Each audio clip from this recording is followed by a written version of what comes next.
Toda hora, todo dia, a Central é mais comunicação, é mais prestação de serviço, é mais esporte, é mais música, é mais informação.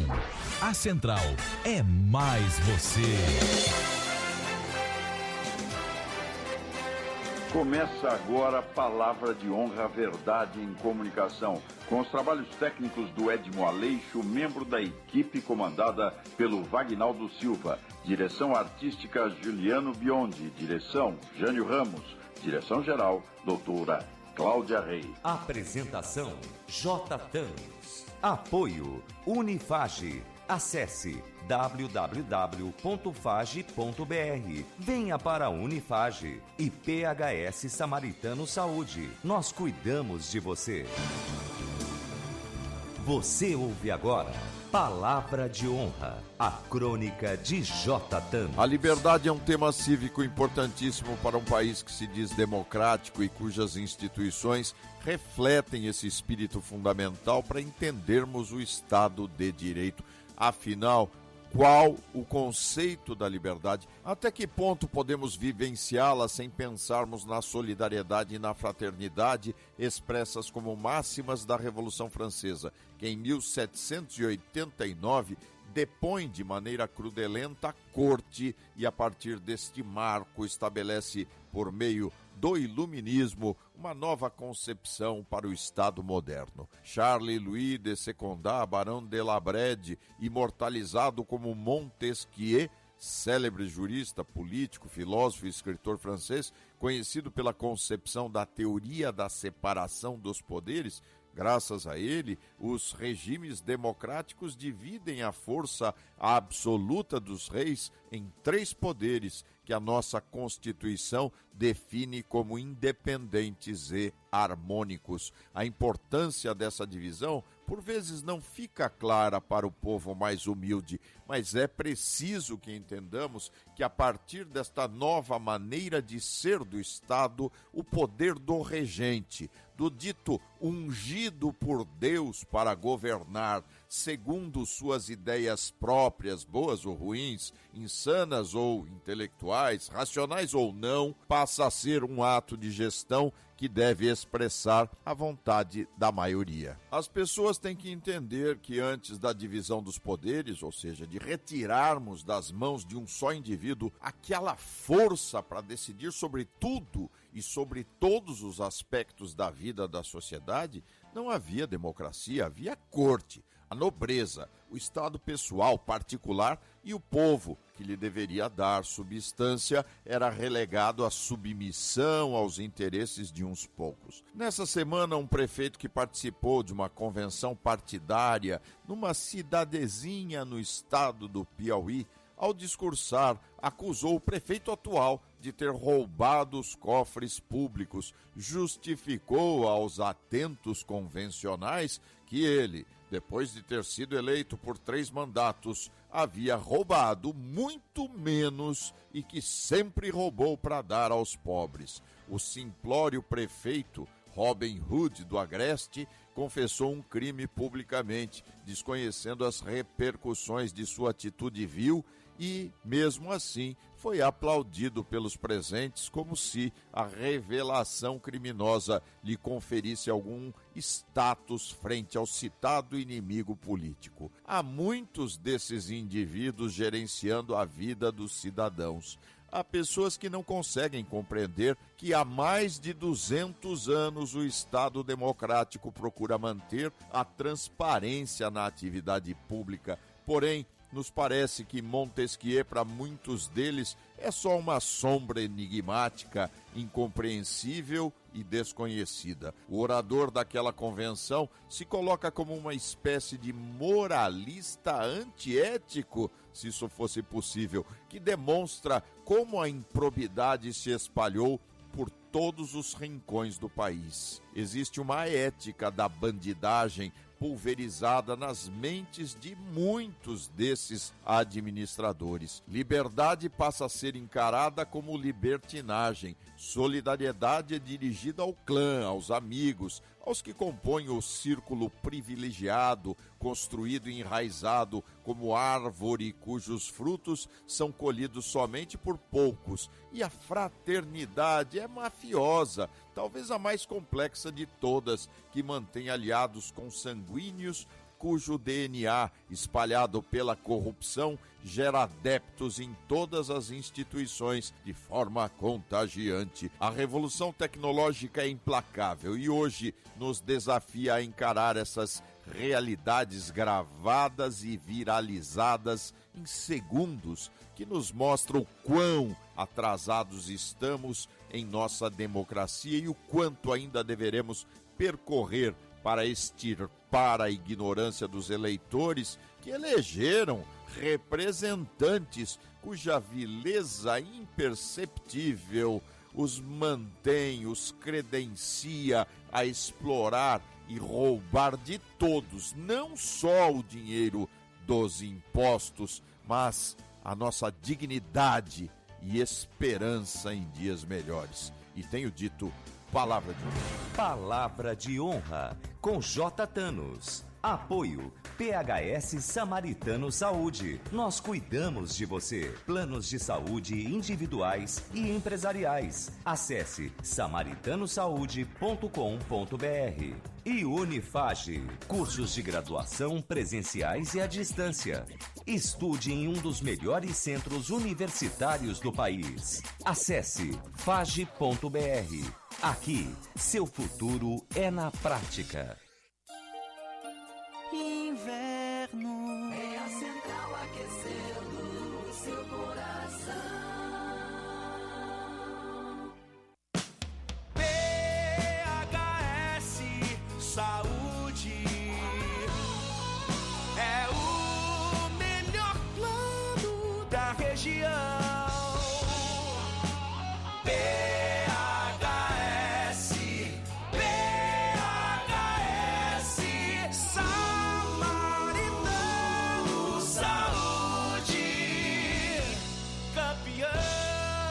samaritanosaúde.com.br.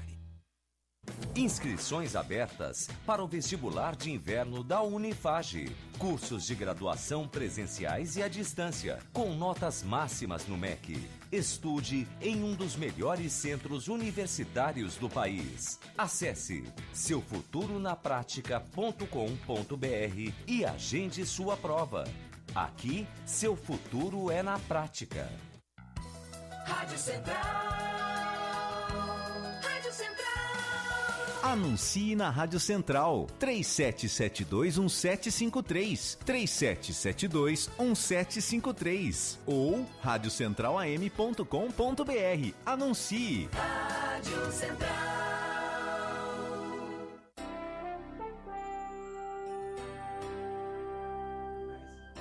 Agora no Palavra de Honra, entrevista. Muito bem, amigos, vamos conversar agora com o Dr. Fernando Tadeu Marques e o nosso tema é o abuso de autoridade. Caríssimo, tudo bem? Graças a Deus, tudo bem, Carlos? Tudo bem com você? Muito trabalho na pandemia, meu caro.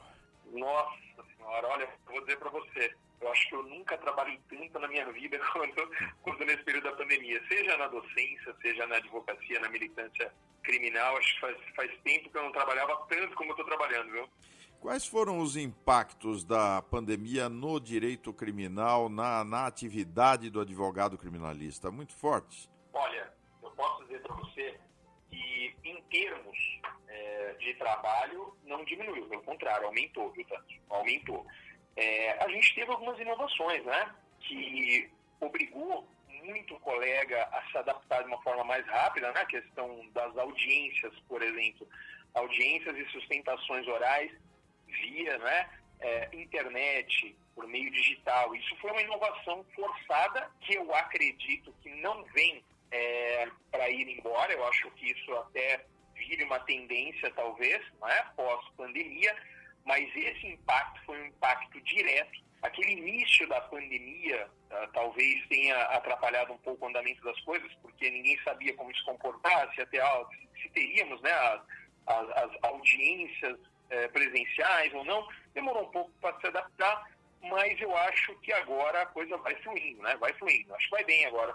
Eu conversava com um colega seu há poucos dias aqui, por meio do nosso programa, e ele me dizia, por exemplo, que com relação àquele parlatório no sistema prisional, né? Aquele bate-papo com o seu cliente e tal, isso está sendo feito tudo via remota, e eu indagava ele, e a privacidade? Como é que fica entre cliente e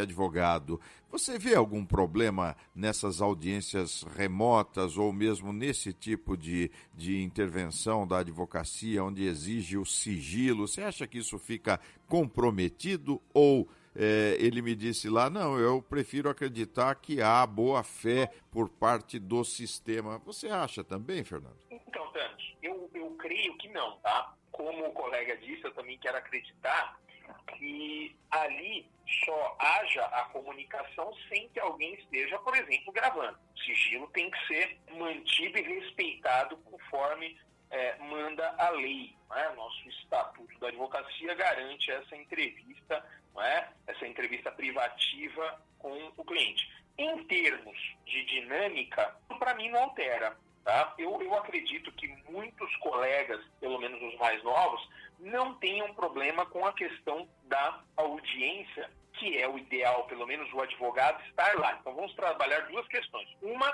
é a questão de você ouvir, ir até o presídio ou ir em alguma localidade onde ele está lá detido para que você possa conversar com ele. A outra é a audiência. Então, a audiência, no caso, o fato, eu acredito que seja importante o advogado estar lá, junto com ele. E dali ser feita a transmissão. Mas enquanto transmissão, no sigilo que você disse lá no começo, falando a respeito desse momento onde você conversa com ele, onde ele vai dar detalhes do que aconteceu, essa é uma conversa privativa, né?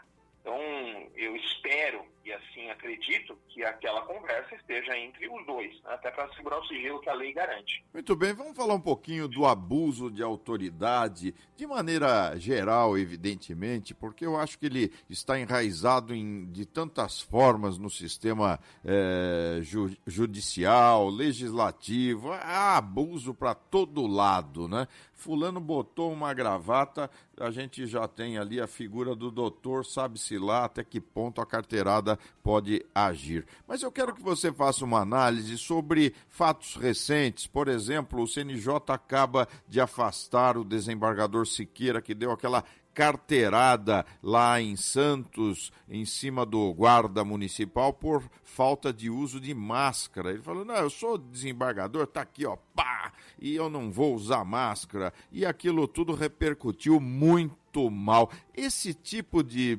posicionamento hoje da autoridade é freado? Como é que você vê isso? Nós temos aí alguma esperança para a democracia prevalecer? Olha, Thanos, eu sempre vou acreditar que teremos, né? Eu vou partir desse pressuposto. Nós estamos diante de uma lei que foi muito esperada. Essa lei foi muito esperada. Essa lei foi, assim, principalmente pelo advogado, né? Se você olhar na lei, foram vetados, só para eu entender o contexto geral, foram vetados 23 condutas, né? Das quais o Senado foi lá e derrubou 15 vetos. Então, perceba que essa lei, ela não iria sair como ela deveria se o Senado não tivesse sido diligente. Então, 15 comportamentos foram, 15 alterações que condicionariam a possibilidade de crimes foram retirados. Antes da gente fazer alguns comentários genéricos, eu vou responder a sua pergunta. Condutas como essa do desembargador, no caso Eduardo Siqueira, conhecido como Siqueirinha, ele desde quando entrou na magistratura, ele vem dando problema. Isso tem bons aí anos, né? Ele tem mais de 42 procedimentos disciplinares contra ele.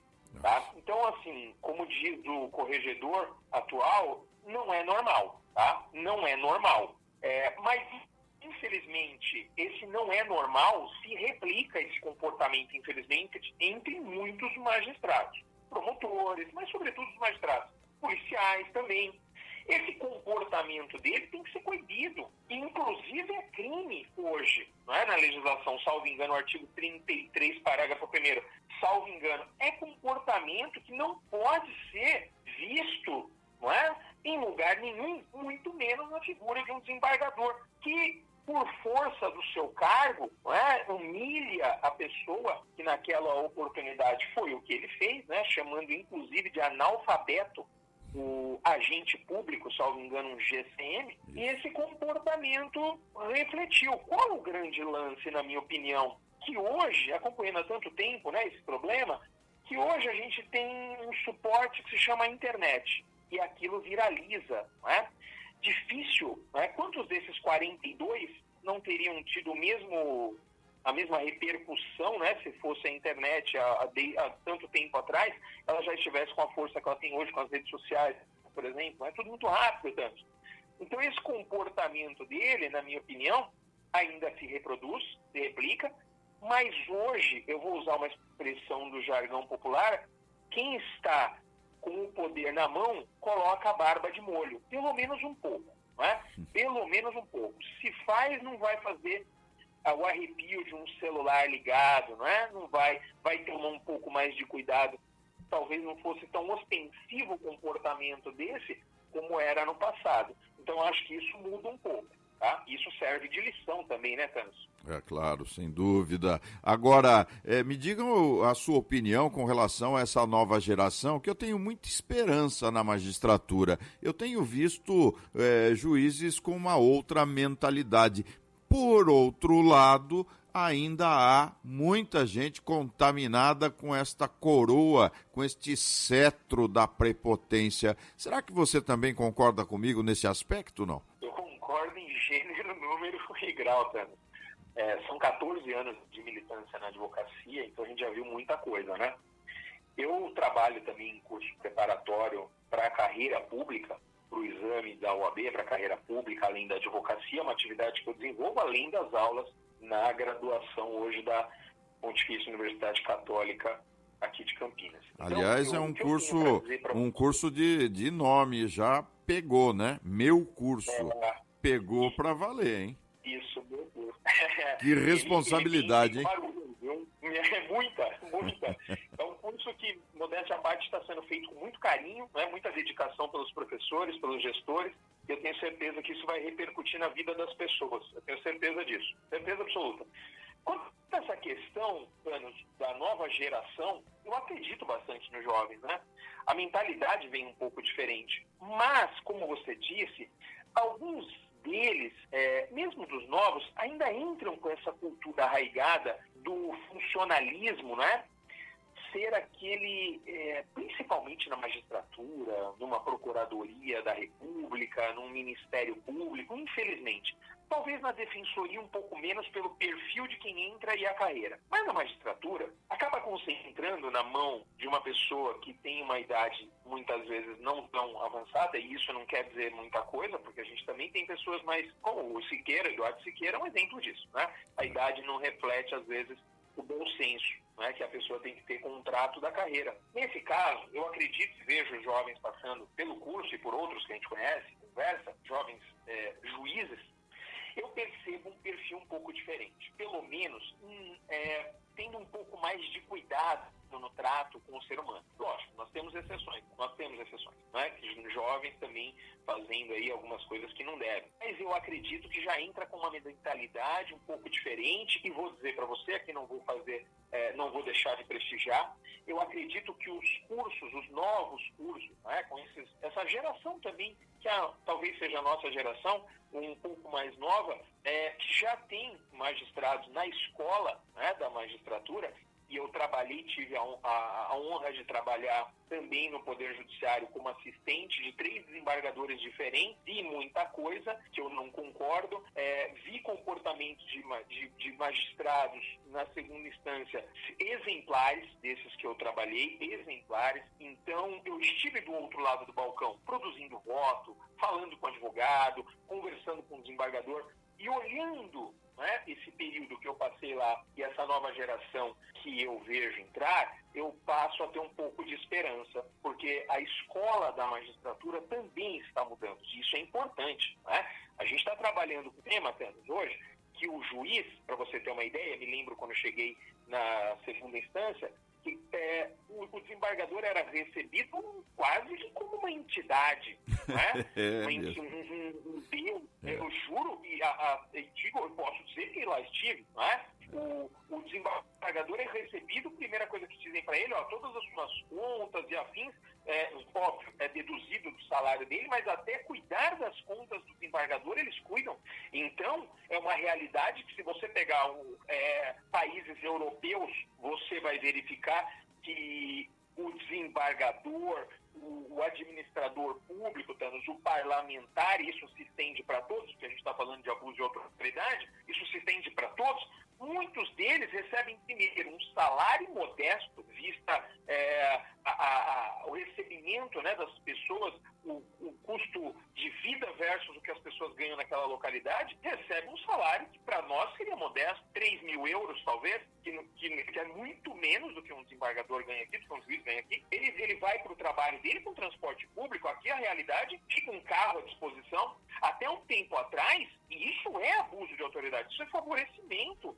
Até um tempo atrás tinha desembargador que o motorista dele levava os filhos na escola, levava a mulher no shopping. O que é isso, Thanos? Não, é um abuso total. Abuso total. Agora, é importante essa sua observação, Fernando, pelo seguinte, não pelo valor que eles recebem, pelo trabalho que a gente sabe que é árduo, mas fica quase impossível para a velha guarda que está no tribunal conseguir olhar para a realidade, para o dia a dia das pessoas que são julgadas com olhos mais sensíveis, porque toda a distância que existe entre o jurisdicionado e o Poder Judiciário passa a ser uma distância abissal, enorme, violenta, distanciando muitas vezes essa sensibilidade que você diz já existir hoje em juízes que estão entrando para a carreira.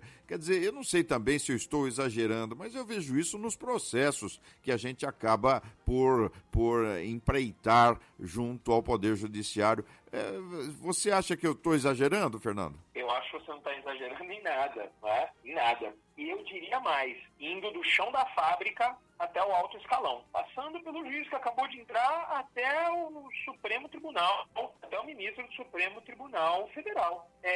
A justiça, Tânis, tem que se aproximar do cidadão. A começar pelo linguajar, que se não for adaptado para a realidade, aquele que merece a justiça ou ainda que tenha a pretensão não atendida, tem que entender por que não foi atendida. Até um tempo atrás, tinha um desembargador, eu não me recordo agora se era um juiz, se minha memória não me falhar. Danos, paz. Ele utilizava nas suas sentenças o linguajar da época do Código de 1830. Quando ele escrevia no final que a pessoa ia ser presa, não é, sob o algemado, não, ele colocava aos grilhões. Então você me desculpa, não é? Me desculpa. A realidade tem que mudar, e a gente está com uma reforma agora, né? Aí na ponta da lança, aí no que diz respeito a isso, o que a gente tem que ter em mente é que o juiz não pode imaginar que uma sanção para ele por um crime seria uma aposentadoria compulsória. Isso é um absurdo, não é? A gente está mudando a legislação está mudando o comportamento humano, seja por parte de quem praticava o abuso de autoridade, quanto de quem era abusado, também está mudando. Isso também está mudando, até porque ele se sente um pouco mais, não sei se protegido, mas sente-se à vontade para reclamar.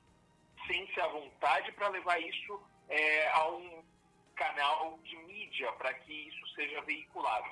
Então, eu acredito que, nesse sentido, seria aí importante ter essa ideia aqui. Eu acredito que seria importante. Caríssimo Fernando Tadeu Marques, advogado, professor universitário, meu caro, nós estamos vivendo uma debandada dos procuradores da Lava Jato. Qual é este sinal? Qual é o motivo ou o que devemos retirar dessa lição? Olha, que a Lava Jato, como advogado, propiciou alguns abusos, que a Lava Jato, de alguma forma, pode ter sido incoerente com os preceitos de justiça, alguns colegas levantam muito essa bandeira. Eu acredito que houve em algumas situações, sim.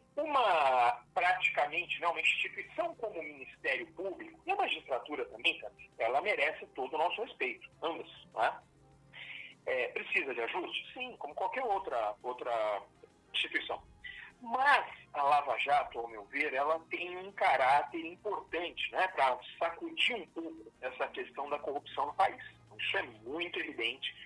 Não era novidade para ninguém o que acontecia, né, no apagar das luzes, seja na conduta praticada por políticos, seja no judiciário, com abusos por parte de magistrados, por parte de procuradores. Isso é natural, isso a gente já sabe, né? O que está acontecendo é que está sendo desnudado. Nós estamos popularmente, as pessoas estão enxergando aquilo que acontecia no apagar das luzes quando ninguém estava olhando. Essa debandada da Lava Jato, essa saída, mas esvaziada, tivemos ali as suas justificativas, né? Eu acredito, na minha opinião, que isso não aconteceu por acaso. Tá? Ninguém ia sair de um lugar desse, na minha opinião, debatendo, lutando como eles estavam lutando, né? Se algo não tivesse acontecido. A gente pode até não ficar sabendo, né? Mas alguma coisa eu acredito que aconteceu. E justamente no momento, né, que a operação chegava, por exemplo, em senadores que até então estavam, né, ou ex-governadores ligados aqui ao nosso estado de São Paulo. Então, se você me perguntar, você acha que isso compromete o trabalho do Ministério Público? Eu sinceramente espero que não. Né? Eu espero que não.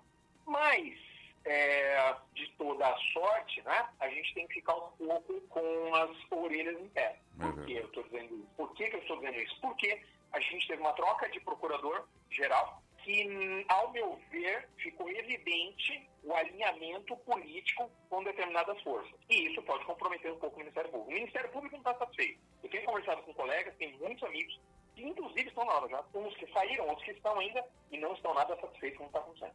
Vamos ver o que vai...